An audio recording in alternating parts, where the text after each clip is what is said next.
but we want to talk about, first of all, this here book. Now, I was just talking to Brad East. This is an artifact, to use a Radnerian word, or perhaps a token of the real. This is not the book that is going to be actually published in December. So you can order it now. You can go online to your bookseller of choice, or you can go to Baylor University Press and you can order it, but you won't get it till around Christmas time, right, Dave? Is that, yeah. So, but those of you who don't know, Dave Nelson, dear friend of Wycliffe College, great, wonderful theologian in his own right. He is the, what did you say? What's your title at Baylor? Publishing magnate. Publishing magnate. Yeah. He's the director of Baylor University Press. And although Dave only came over to Baylor from Baker Academic Press after we had signed the contract for the book, it gives me great pleasure that Dave is at the helm of the press that is bringing forth this really, really excellent book. So this is how things are going to unfold. David Ney and I, who were co-editors of the volume, we're going to talk a bit about the book and its genesis and its structure and various things, and not have that go on too long, we hope. Then and Dave, I think, Dave Nelson can chime in from a publisher's point of view about the significance of a book like this and what it means for Baylor to publish it. But then I think we'd like to invite other speakers today, Brad East and Kira and Annette, to come forward, and we'll have a conversation among ourselves and a conversation with Ephraim. I think we'd like to have Ephraim come up and join us and hear his reactions to what has happened today and the conversations we've held so far. So let's kick it off by talking about the book. So David Ney, take it over. So anyone who's done an edited volume knows that these things are a long time in the germination process, and they take a very long time to get to press. So the story of this book probably goes back 5 years. With a phone call Chris Seitz gave me, and he basically said, well, I'm not planning to do it, but someone needs to do it. And if you're going to do it, you should call Joe. So I called Joe, and Joe was just excited for the opportunity to start brainstorming about how we might make this possible. And that's the genesis of this particular book. Yeah, and one of the things we decided quite early on, and I know this is a difference between a theologian's mindset and the publisher's mindset, but David Ney and I have worked very hard all throughout the project to avoid using the F word, namely Festschrift. Those of you who are academics know that a Festschrift is essays in honor of. Well, this book is certainly essays in honor of Ephraim Radner, but the reason, and David Nelson, tell me if I'm right about this, the reason publishers generally avoid Festschriften or edited volumes like the plague is A, because they're too often incoherent, B, they are boring, and C, they are of interest to only a small circle of the honorees, friends, students, colleagues, maybe. And sometimes they can be quite wonderful, but more often than not, it's just, so we didn't want to think of this as a Festschrift. I know that in-house communications with Baylor, we often heard that word, but we just kind of dismissed that. So what we thought of, well, what did we think of? Well, I kind of think we learned pretty quickly talking to publishers that they weren't interested. And so we had to start thinking about how to gear this or present it differently so that we would get a taker. And as soon as Baylor said they were interested, we were just thrilled by that. Well, for so many reasons, but we just feel like it's a perfect fit for this kind of serious theological reflection. And it's maybe a publishing house that has a little bit of interest in claiming Ephraim's legacy itself, because they've already done a number of Ephraim's books. I don't remember exactly which ones, 3. So that would be A Brutal Unity, a profound ignorance, and a time to keep. So not that Ephraim's owned by any publishing house, but if he were, Baylor would be making a strong claim to that case. Yeah. Let me read the two blurbs that are on the back of this volume. I mean, there's going to be multiple endorsements from various people, but these are the two blurbs that made it onto the back. And even though this came well after the genesis and development and putting together of the book, I think they brilliantly describe in hindsight what we were actually trying to do. So first of all, is Jason Biasi still here, or did Jason need to leave? So Jason Biasi, dear friend of Wycliffe College, he's on the board of the college, wonderful theologian. He's the senior pastor at Timothy Eaton Memorial Church here in Toronto. Jason writes, occasionally you encounter a theologian who reminds you why anybody bothers. I am in awe of Ephraim Radner's erudition, his churchmanship, and the salutary way his work always challenges. This is theology that's actually worth engaging. Be forewarned, you will hobble away with a limp, wounded and covenanted. I think that's awesome.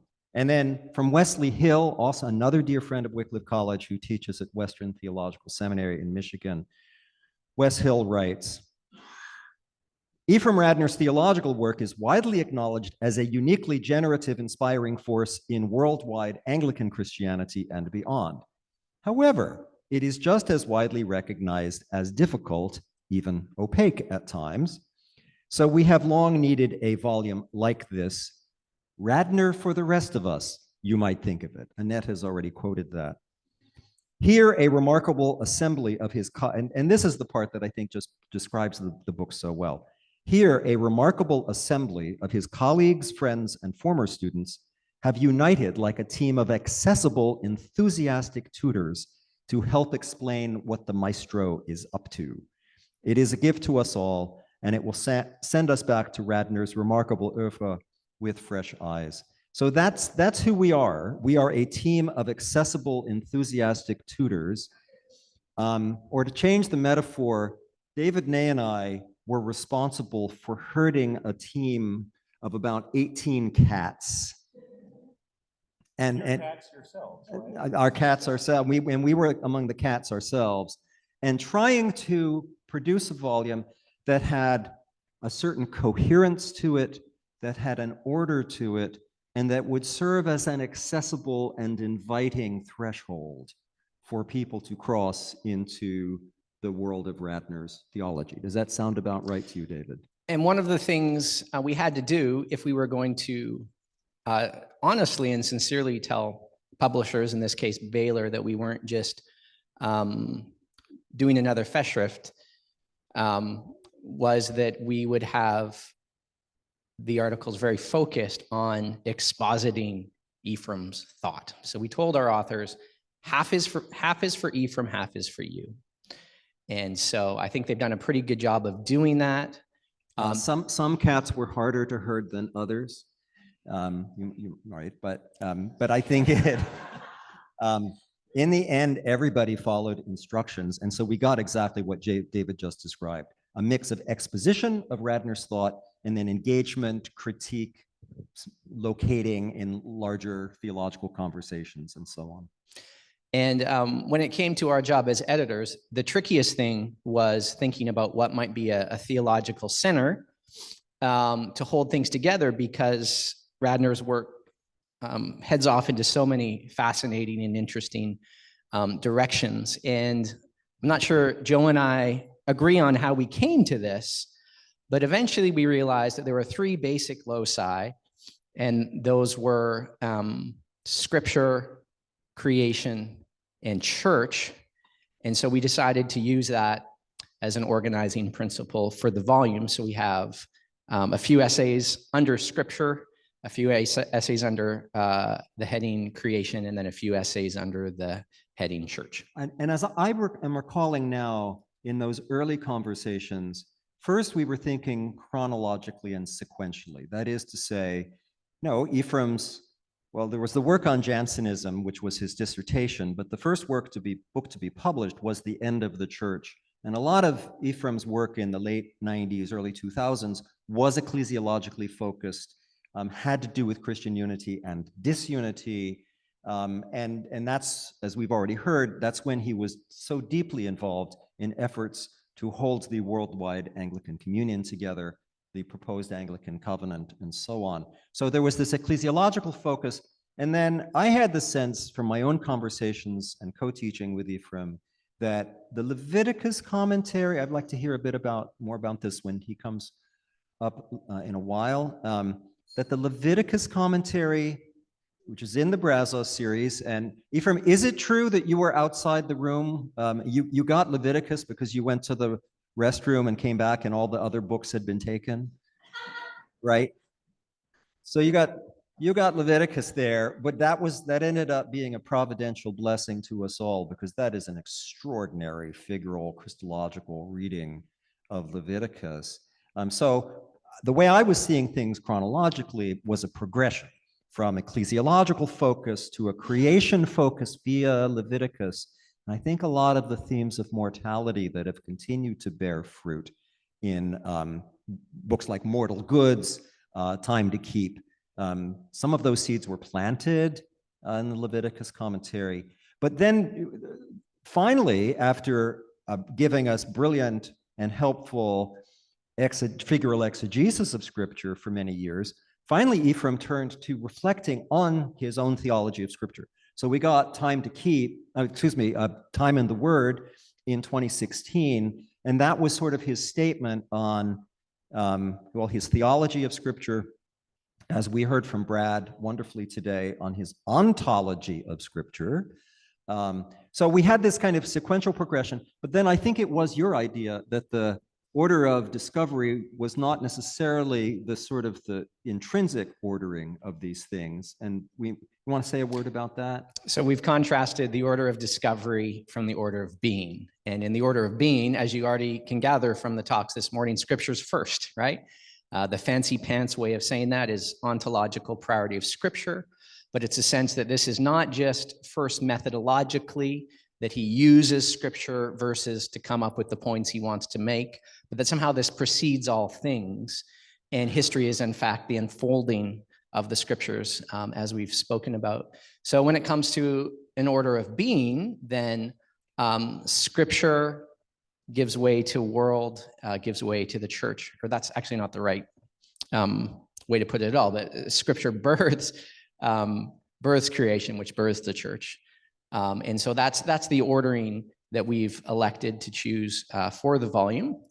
And so we begin with Scripture, and then we talk about creation, and then we end by talking about the church. Should also mention, and I do want to get our co-speakers up before very long, but appropriately for Ephraim's theological work and interests, we tried to get as much ecumenical coverage as possible.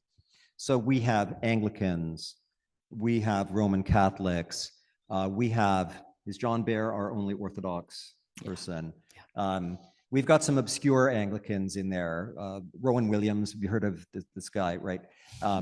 This wonderful, wonderful engagement with Ephraim on ecclesiological themes, interestingly enough. Amy Erickson is an evangelical. We probably don't have as many evangelical non-Anglican contributors as we would have liked, but hers is a terrific contribution. And we have contributions by some of Ephraim's students, including yourself, David, Jeff Bolt. Who else is in there on the student side? I think that might be. Is that it? Yeah. Okay. Myself. And so David and I, we wrote the preface and introduction to the book, including a section an essay in its own right that's called Ephraim Radner, A Reader's Guide. So, and among other things, as you've discerned from the various talks today, I don't think you absolutely have to have a knowledge of Ephraim's life or his history, his biography, his family background in order to understand his thought. I think he's more immediately accessible than that, but I do think that it helps. And so there is a biographical section where we talk about especially his father's family, which is where he is, his Jewishness comes from. And I think that the Jewish aspect of his identity and trying to figure out how the Jewish character of him is related to the Christian Ephraim Radner, that's a legacy that came from his father, who was a Christian, who converted, but knowing about that Eastern European, Polish-Lithuanian background, and interesting resonances with Hans Frey, whom I talked about this morning. Frey was in a German milieu. Ephraim's family, his father's family, was from an Eastern European milieu, but it was that whole lost Jewish world. So that's a good segue maybe to talk about the cover or Svetlana's piece. I'm not sure if David, you want to say something about that, or maybe Joe. Oh, the cover, Joe. Why don't you talk about? I'll say a little bit about that, and then maybe turn it over to David for other remarks. But then we can invite other folks forward. So the cover, which you can see up on the screen here, I talked about Midrash this morning. That was my fourth category for talking about Hans Frey. And a year ago, or a little over a year ago, summer 2023, we had in this room, in the Great Hall at Wycliffe College, we were the great beneficiaries of an exhibit of biblical lithographs and etchings by Marc Chagall. A friend of the college has a Chagall collection, and she graciously agreed to show her Chagall collection here at Wycliffe.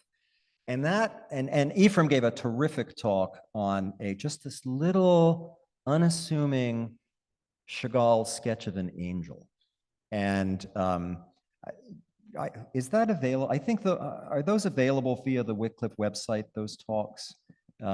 Whether they are or not, it was a wonderful engagement with this little Chagall print. And it got me thinking about the Jewish side of Ephraim's identity and his theology, the importance of Israel. And I realized that Chagall was doing in his own kind of visual midrash something of what Ephraim was recommending to us that we should do as Christian theologians. In other words, as I said in my paper, Jewish midrash and Christian figural reading are siblings, right? Deeply allied, though not identical, enterprises. So this painting, which we settled on for the cover of the book, is the White Crucifixion. It's in the Art Institute of Chicago, if you ever have the chance to go there. And he painted it in 1938. And I shouldn't be up here talking about it. Svetlana Panish should be. She wrote a wonderful 4 or 5 page essay for the volume explaining why we chose this particular Chagall painting. But the short version is what you see on the edges of the painting is the chaos unleashed by the Nazi terror in the 1930s and what's happening to the Jewish people.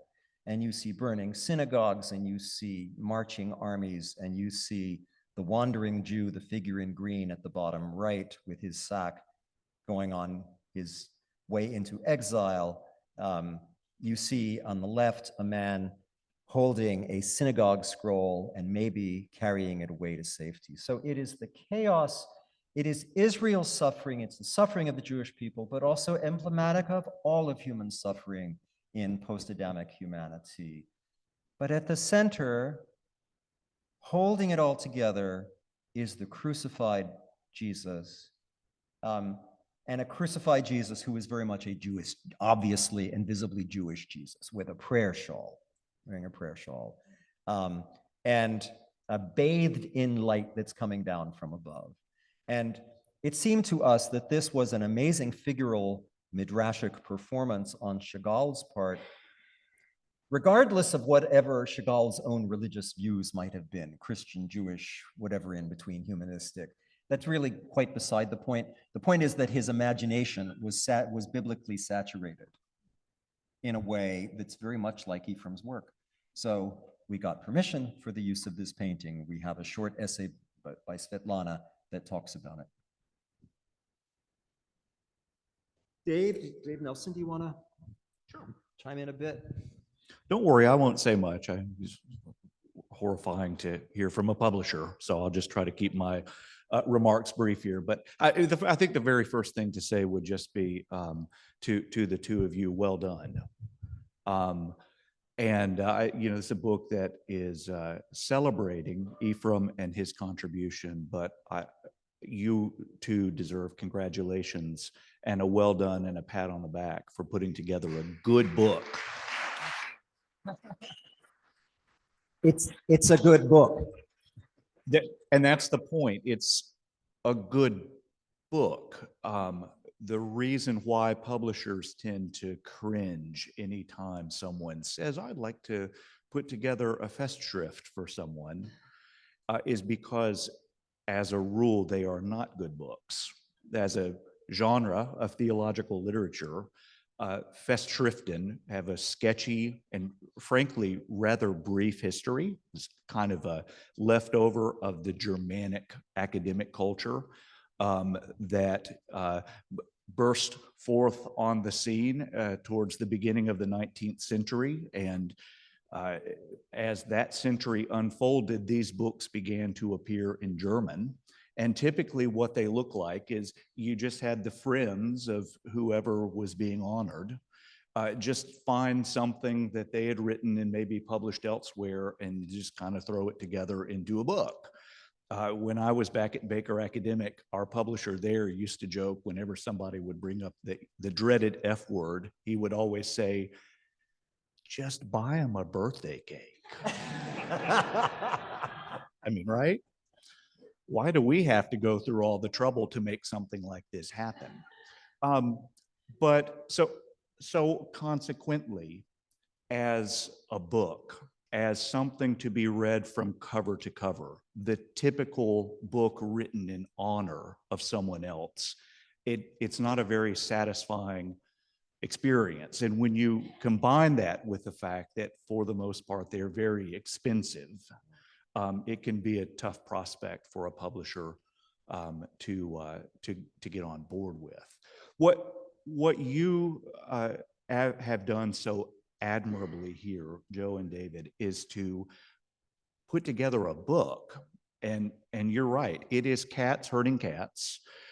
It is very difficult to get a group of scholars to, I'm sorry, I've done a PhD, so I can throw myself under the bus too. I'm not trying to be mean here, but trying to get a group of scholars to do something in harmony and to follow instructions. These are PhDs, right? I mean, this should be relatively easy, but I mean, it's hard work. But the essays unfold beautifully throughout the volume and give the reader an introduction to the man and to the lasting contributions that his theology bear forth. And it's exciting. Well done to the two of you. I'll just say very briefly, I just feel like I need to say one thing here, and that is this has just been a delight for me as a publisher to see this come through. We're almost at the very end. It was great to get that ARC. That's what we call these things, an advanced review copy. It was great to get that in the mail, but I will rejoice when I get the Smythsonian top shelf volumes that come in, the very first copies that will come in a few weeks. When I was at Baker Academic, about a year before I left to come to Baylor, I acquired the book that became known as Mortal Goods. Ephraim had some horrifying title on it. I think it was Ameliorative Exegesis or something like that. So I don't remember, but it wasn't going to work. But I got it through, and I was so excited to be able to work with my friend Ephraim Radner, who I have long admired. And I had to leave that book behind to come to Baylor, because that's what one does in publishing. You leave the projects. It's kind of, in a weird way, it's like you're leaving students behind to go to a new assignment, a position elsewhere. And then when I got to Baylor to find out that this volume was in the works, it was just a wonderful thing. And again, for the two of you to have done so well to put this together is a great thing.